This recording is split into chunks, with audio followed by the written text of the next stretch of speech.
Добрий вечір. Шановна громада, it is my pleasure to moderate this final plenary tonight.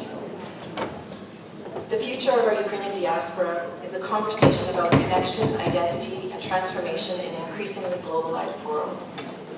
Whether we have moved away from Ukraine for better economic opportunities, to escape war, or simply to explore the world, as members of the Ukrainian diaspora community, our cultural identity and connection to Ukraine remains an essential part of who we are. We carry with us not only our histories and cultural traditions, but also the potential to shape new identities and futures. This conversation is about how our community can evolve, adapt, and influence the societies we're a part of, while still honoring our roots.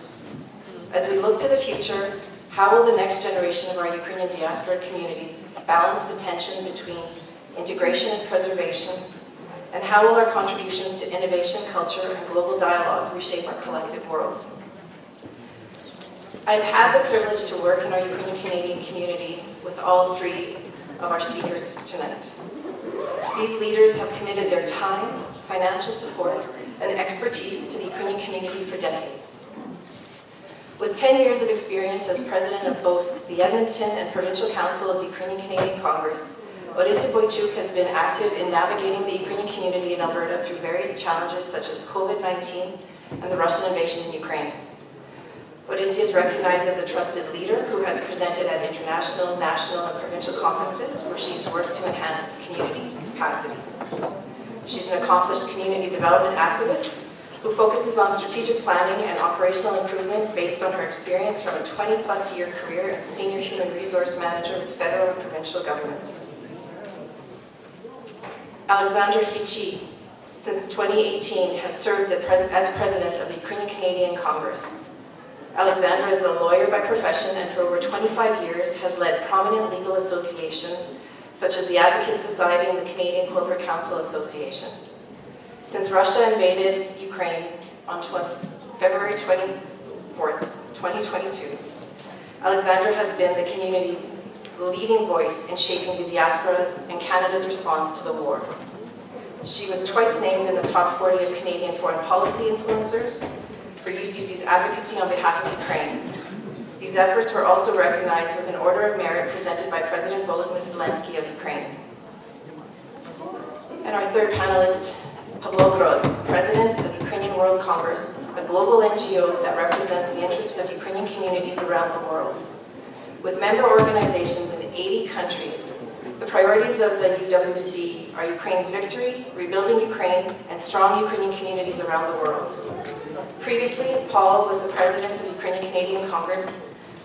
He professionally is the CEO of Rodan Energy Solutions, a North American developer and operator of distributed energy resources. Prior to founding Rodan, Paul was a corporate lawyer with Gowling WLG and an investment banker with CIUS World Markets. He holds degrees in political science, business, and law. Вітаємо наші.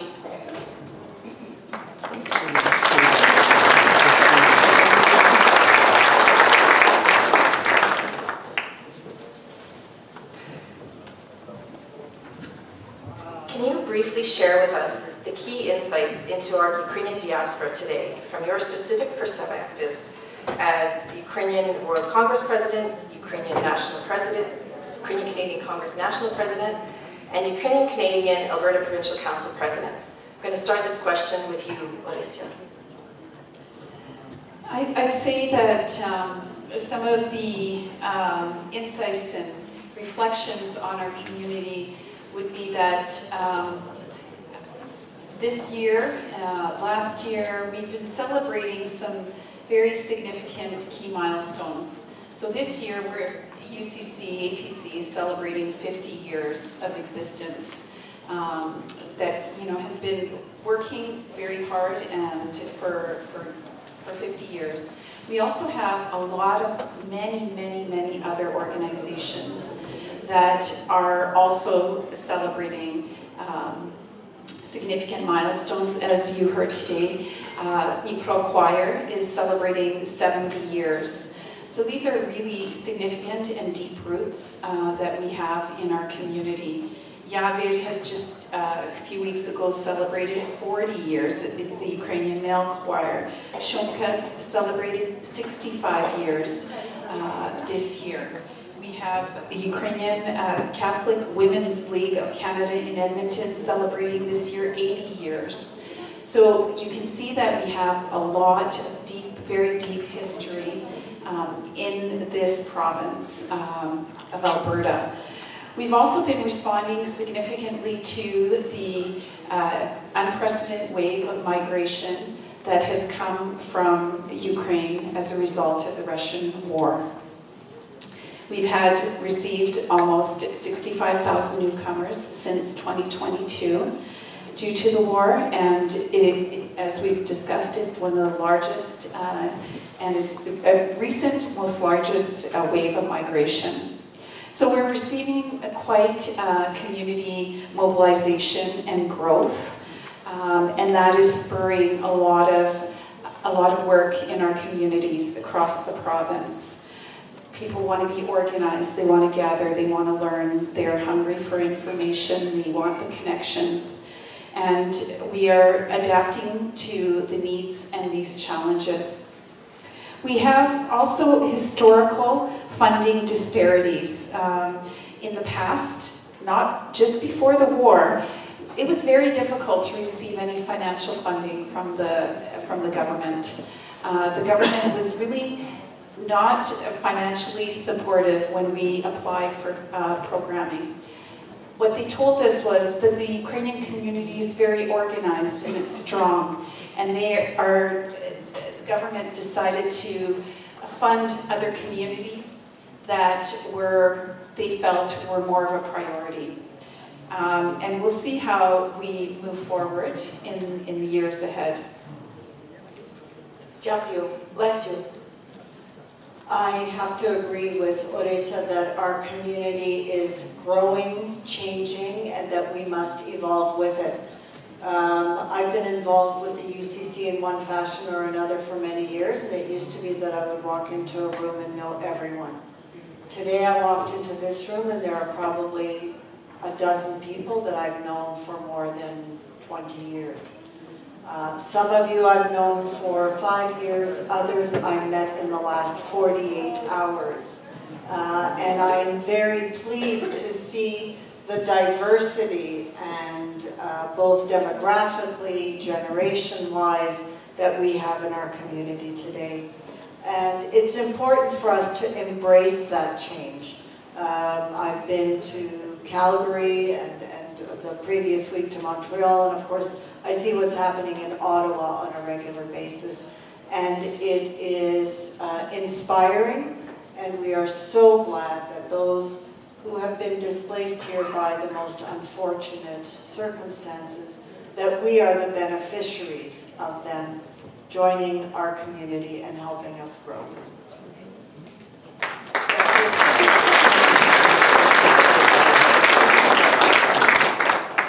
Pablo, you're over here to my left, so can you give us your global perspective?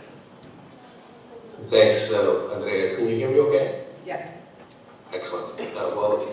Добрий день всім. I wanted to just take this quick opportunity to welcome all the delegates and in particular congratulate UCC Alberta Provincial Council for its 50th anniversary as President Boychuk, and thank you very much for inviting me to this auspicious conference, and I'm sorry I can't be there with you in person, but please accept my sincerest greetings and well wishes. And I must say that I had the privilege of joining Chyczij, our UCC National President, on Thursday in Calgary.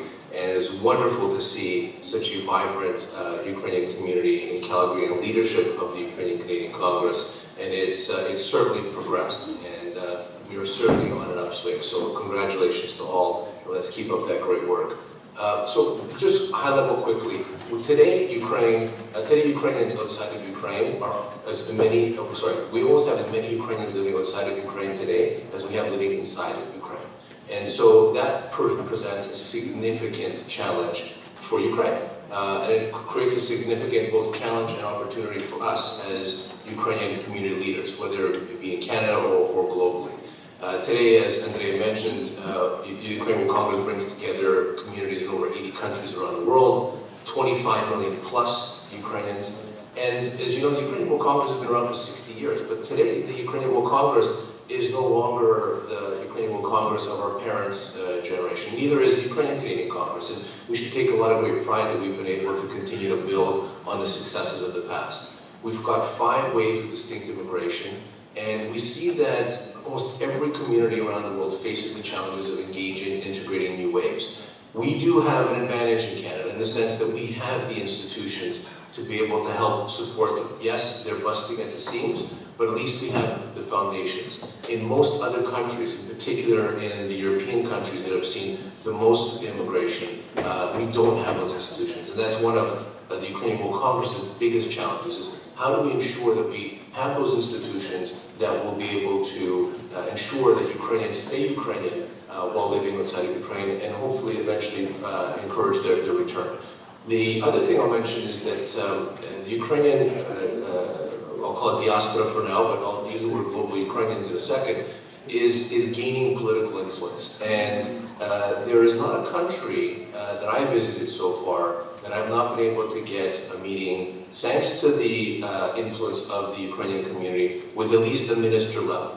And I think that's progress, because I would say before the full-scale invasion, that was very difficult to do. And so our communities are becoming more politically influential, although we need much more and more quickly. The progress is certainly there. And my final comment here is that I just want to comment on the word diaspora. And I think we in Canada have become accustomed to using the word diaspora, but it's becoming a bit foreign or different in other countries, in particular those where they have new communities. And they don't necessarily see themselves as diaspora, they see themselves as a global Ukrainian, або світове українство.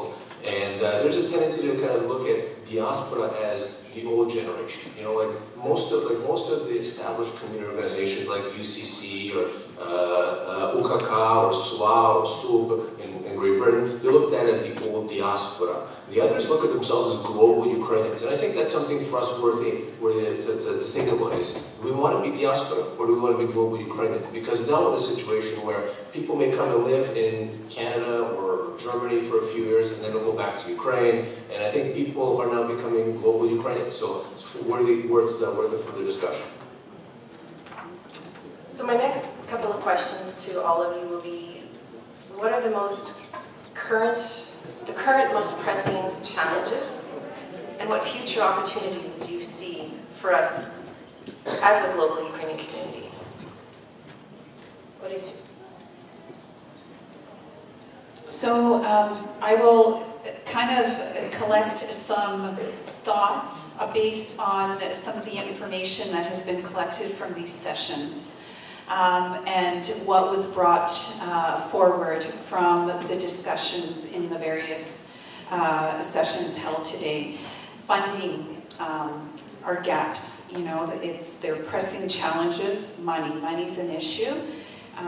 Time constraints, people are trying to balance their time working, community, family, one organization, another organization. So time constraints, and advocacy.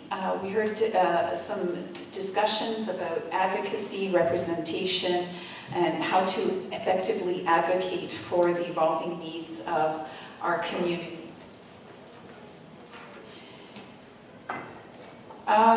There was some basic settlement needs. That was an issue that was raised. There's lots of concern. There's the PR issue, and there's also settlement issues relating to the English language. Concerns about whether the language was going to continue to be offered by the federal government in March or not.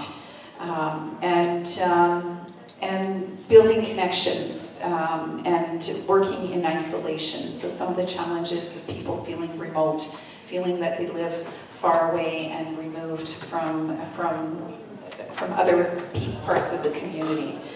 What are some of the future opportunities?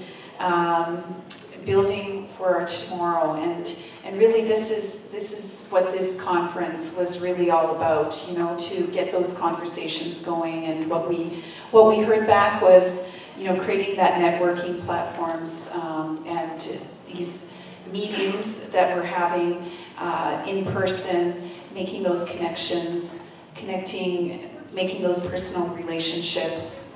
There was a discussion on balancing identity and integration and navigating that balance between preserving our own cultural identity and fostering integration, emphasizing the collaboration of other ethnic groups and promoting intercultural engagement as the world becomes more receptive. And I think that piggybacks on to what Pavlo was talking about, that you know, it's easy to connect with other groups, and I think this is the opportunity that we can take as a community to help inform and engage and keep this, the Ukrainian war in the forefront of people, because people want to hear about what's going on with Ukraine. They want to hear from us. They're open to us, and I think this is a new opportunity that we need to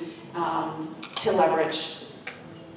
There's also, we heard from the sessions coming back that engaging youth with leaders from the mature existing groups and creating that mentorship and building youth in politics, encouraging the volunteering with youth in politics, encouraging youth to buy memberships, and developing at a young age that political engagement. From the nonprofit, there was some feedback that came back encouraging our youth groups to form committees on boards. So really leveraging groups and bringing them, and inviting them, and have them run with different types of committees. Training on good governance came back as being an important topic for a focus that we could certainly help support with the incorporation of societies and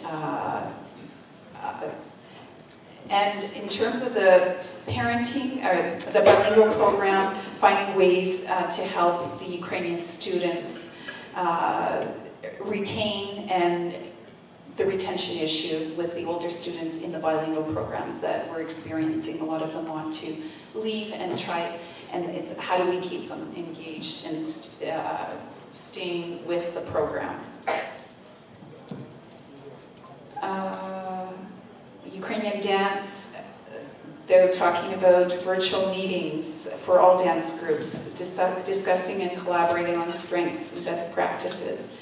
So we're seeing that even out of these discussions today, that there's some concrete plans that the communities are already talking about and looking forward to supporting. So I think we have lots of great, these are just a few highlights.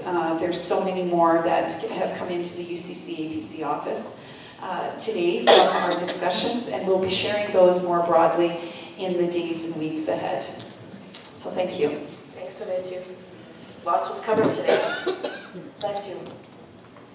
So I think we all know that our biggest challenge is the ongoing war in Ukraine. Until that ends, life does not go back to normal.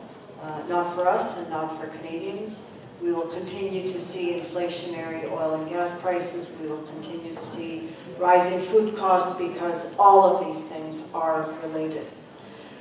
So what do? We obviously have to keep advocating for more aid, more military aid, and we need to get tougher on Russia. I was happy to hear Deputy Prime Minister Freeland talk today about an oil and gas embargo to cut off the funding for Putin's war machine. And that is something that we have to advocate for together. But there's the other side of the war, and that's the hybrid war, the disinformation that we are being bombarded with. And it's coming at us from all quarters, as we heard from Alexandra just before this session. We've seen the fiasco of the Russians at War movie We know that there are willing or witting or unwitting useful idiots who repeat Kremlin and propaganda lines that our fellow Canadians swallow up, and this influences not just ordinary people, but politicians as well. So we have called in parliamentary committees for our governments, and this includes federal and provincial levels, to implement media literacy programs. We see the example from the Scandinavian countries where media literacy is high and their resilience to Soviet disinformation is high.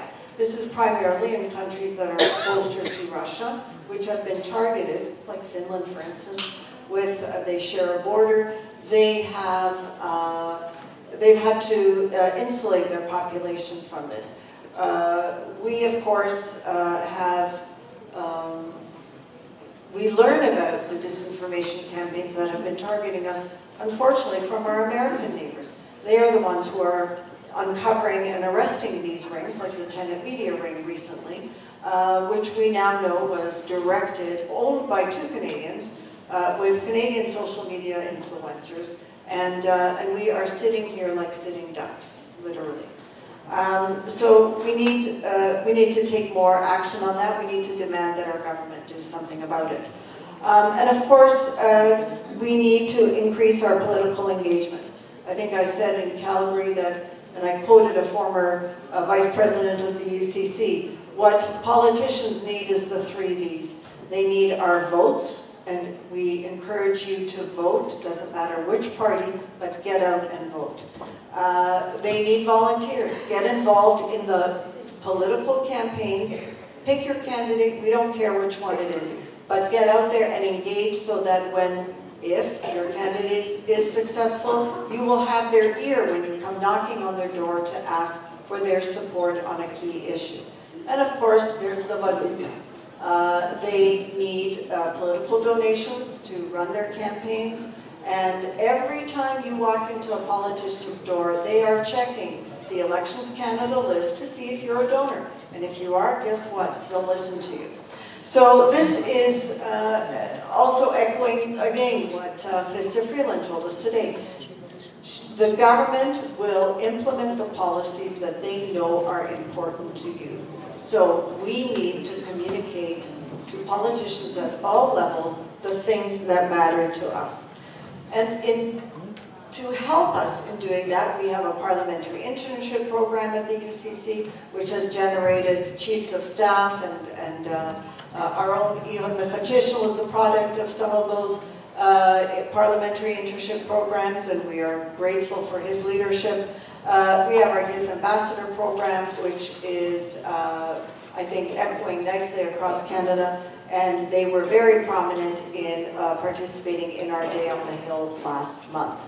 But I just want to, one final note, and that is concern for all of you and for all of us. We see volunteer burnout everywhere. We know that you're exhausted. We went from COVID straight into the war, so take care of yourselves. The UNF has a wonderful mental health program. They will deliver these programs to local groups of volunteers, and they will reinvigorate you. They will teach you self-care tactics and strategies, and we need that because we need to keep going.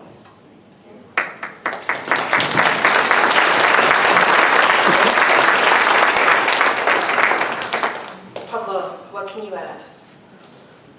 Some of this is I'm going to echo, but perhaps put an international spin on it. First and foremost, our most pressing challenge, and I agree wholeheartedly with Lasset, is Ukraine's statehood, and it is at risk. I mean, we live quite frankly in a very comfortable society, and it's hard to think about what Ukrainians are going through on a daily basis, and that really is our biggest challenge. And with some of the global trends today, it is very, very concerning about the future of Ukraine's statehood.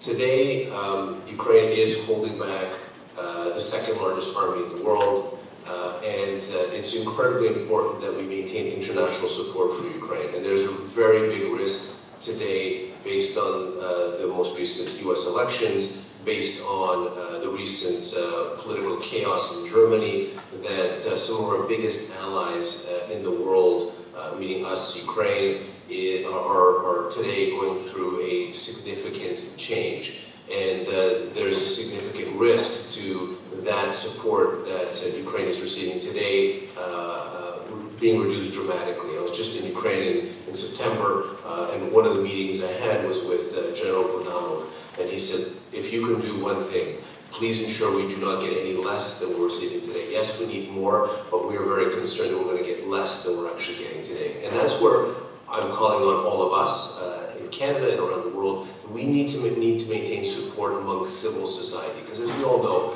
politicians will make decisions largely based, especially in democracies, on the views of the public. And that's why it's incumbent upon each and every one of us to every day make sure that there's strong support for Ukraine, not just in Canada, but right around the world. Second biggest challenge, again, echoing Leslie here, is disinformation.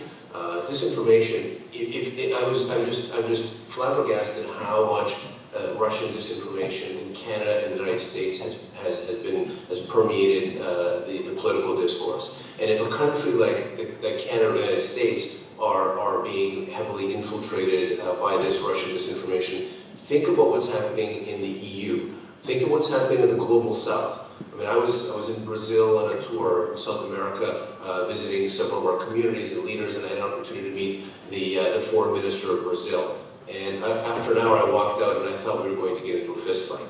I mean, it's probably one of the only meetings I walked out where the minute we refused to take pictures with one another. The reality is that, you know, the views of many of these countries in the global south is very pro-Russian. The third issue is assimilation. We have the largest immigration, as Orysia mentioned, ever from Ukraine.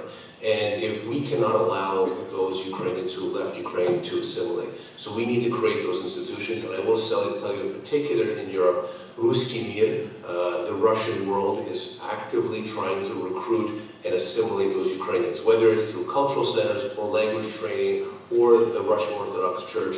They are effective, and they've put significant dollars behind new churches, new cultural centers. So the World Congress, after our Bucharest summit in April, where we got together, over 50 countries came together, of our leaders of our Ukrainian diaspora, and we actually had an opportunity to meet with President Zelensky just before the Bucharest summit started, so we're able to calibrate some of our challenges and some of the calls from President Zelensky in terms of what he's looking for us to help with. So our three main priorities of the Ukrainian World Congress are: number one, victory for Ukraine; number two is rebuilding Ukraine; and number three is strong Ukrainian communities. So we have challenges, but I think we've got a great diaspora. We've got a lot of work ahead of us, but looking at all of you in the room, I'm confident that we're going to be successful. So, дякую.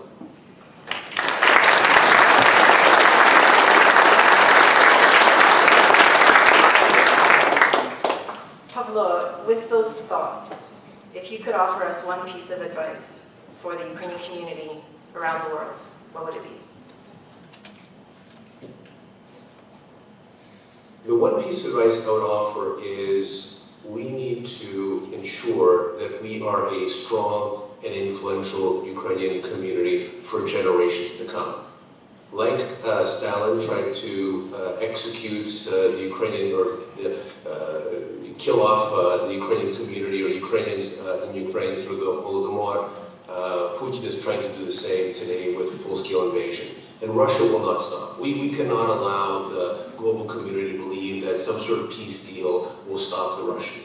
The Russians have for centuries tried to destroy the Ukrainian nation. And as they're teaching their new generations of Russians in Russia that Ukraine is not a nation, and Ukraine is simply a creation of the West, and that Ukraine belongs to Russia, the Ukrainian global community has to be prepared for a long, multi-generational struggle for Ukraine's independence. And it's really up to each and every one of us to make sure that we are not only ourselves, but ensuring our children and grandchildren stay Ukrainian and are able to continue that fight for Ukrainian statehood, because it will be a multi-generational war with Russia. Thank you. Orysia, I'll ask you the same question. What piece of advice would you offer?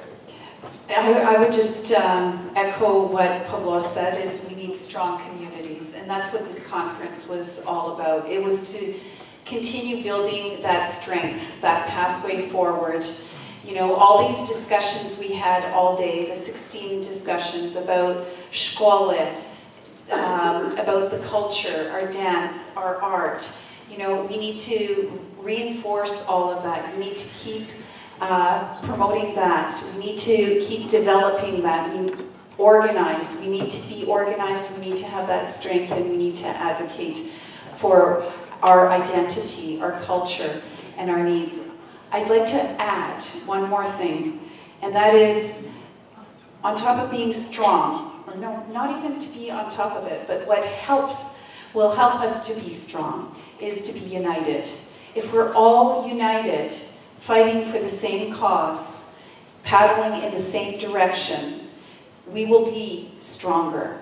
So I encourage all of you that we all paddle together down the stream and we fight this battle together, that we do not separate, we do not get animosity get in the way as we're moving through all of this. So let's stand united, let's work together and build these strong communities.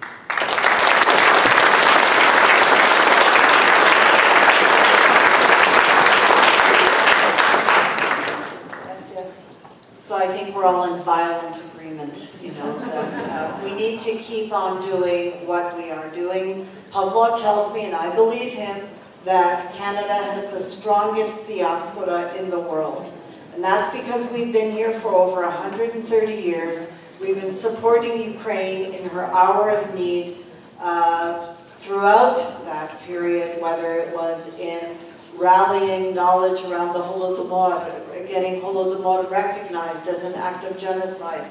Earlier than that, many of our parents were welcomed by the generations of Ukrainians that came before them, and I am the happy recipient of that generosity of our community. But never did we dream that we would have to be doing it again 60, 70 years later.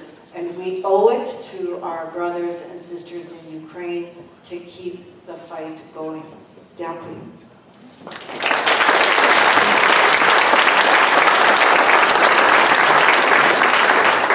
Дякую, дорогі друзі. Pavlo, thank you for making time and joining us today. Lesia, for being here with us as well. And Orysia, for your incredible work on all of this. І вам всім, що ви сьогодні були з нами. Слава Україні!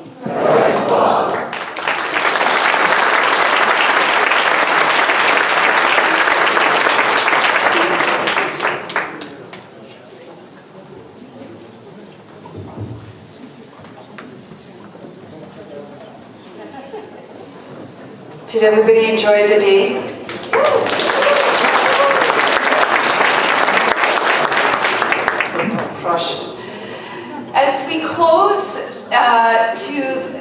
As we come to a close of this extraordinary day, I want to extend my heartfelt gratitude to each and every one of you for being here and contributing to the rich, dynamic discussions that have filled this space with hope and vision for our shared future.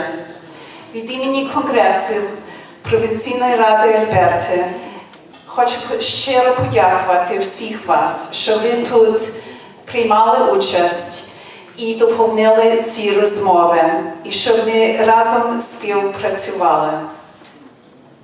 First, I want to thank Dmitro Gospodinov for your outstanding MC. Дуже дякую, Дмитро.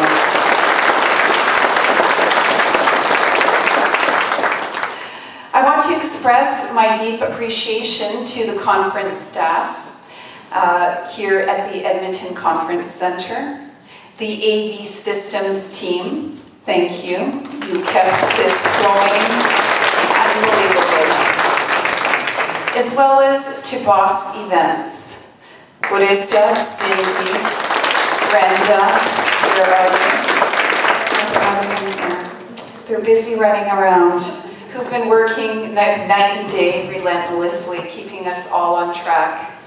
If you could only imagine the number of texts I've had to have between them and me over the last couple of days probably superseded everything over the last year I've had. So thank you for being so diligent and making this run so efficiently. Your dedication and hard work have helped make this day not just possible, but truly exceptional. A special thank you goes to the incredible conference committee, who tireless efforts and weekly meetings built the foundation for this momentous day. Dr. Roman Petrician, my mentor,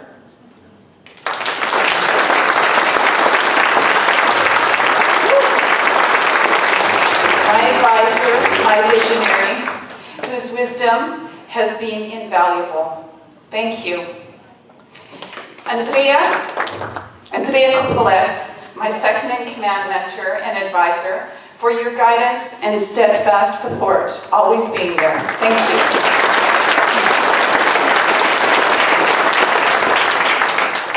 Oleg Kolovanich, UCC, Bow Valley President. Yaku,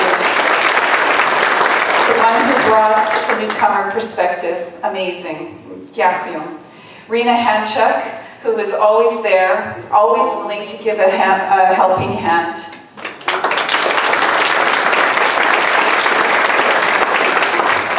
Chloe Smith, our student, our youth. Thank you, Chloe. Cody McAway, who is our youth ambassador. Yida Migus, my vice president.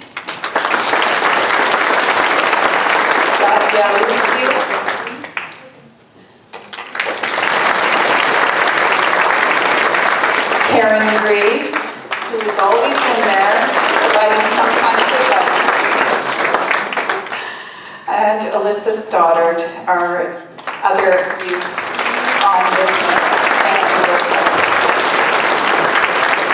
Your collective energy and contributions have been nothing short of transformative. We did this in a very short period of time. We were working at lightning speed, and it really was just a couple of months, but we put the pedal to the metal and we grinded down. I also want to say thank you to our office.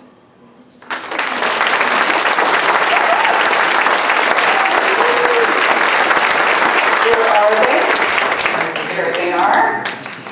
Oksana Vasarchuk, Christina Halchuk, and Nadia Hunka. An unstoppable force. Yes. Unstoppable. Working with you has been a privilege, and together we have accomplished so much. Your dedication, effort, and unity have made us a powerhouse team.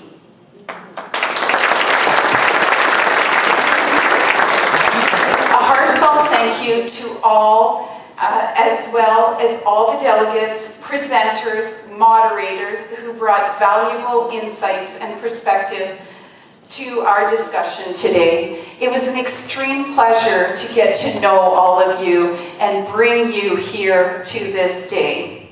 Thank you.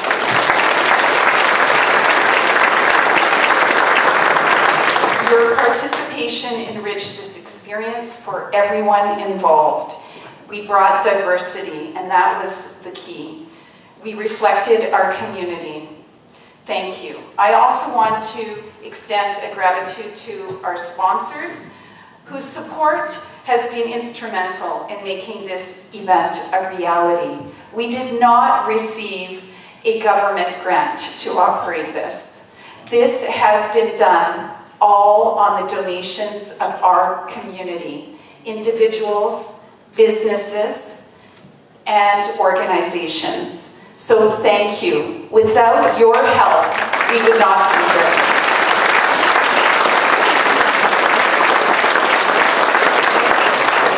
This conference costs $480 per person to be here.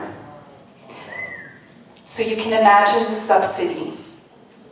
If you enjoyed yourself, please consider donating to this event or to UCC's future projects if you have not donated. Thank you to all those who have. I'm a shameless fundraiser or asker, so thank you. Consider it. We'd like to continue doing work for you and with you. And we really, really look forward to the next phases. We will send out a link, an evaluation form for you to fill out on Monday.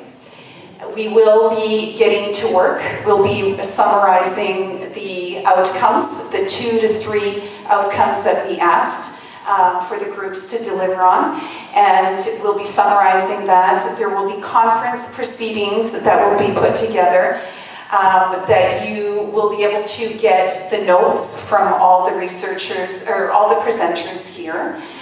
So if you haven't submitted presenters your speaking notes, please submit them. We will also be putting all of this on YouTube, our YouTube channel. So each session will be available for all of you in the future that you can always reference, because I know that not everybody was able to go to every session, but we will load it up because we had Contact Ukrainian Media Initiative here and Contact Filming, and so we've got footage and we're going to be airing that. So we have lots of work still ahead of us. And we want to continue engaging and responding, mobilizing our community and making it stronger based on the feedback that we've received today. So we look forward to continue working with you, and you can rest assured that you will be hearing from us shortly. Дякую і слава Україні!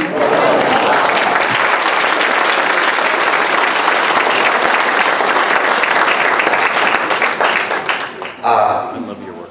It's gonna be party, just in a couple of minutes, and it seems that it's kind of a birthday party, yeah. So the birthday is a time when somebody receives a present, and we have like something special for you right now on this stage. This is the last minute notification, and it's Ukrainian community of Grand Prairie for Ukrainian Canadian Congress in Alberta. Present for you.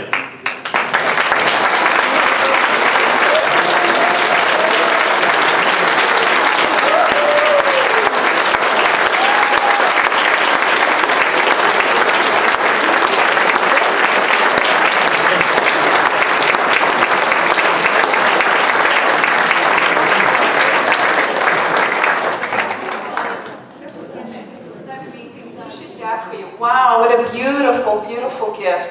Our office will truly enjoy this. Дуже, дуже дякую. Велике несподіванка.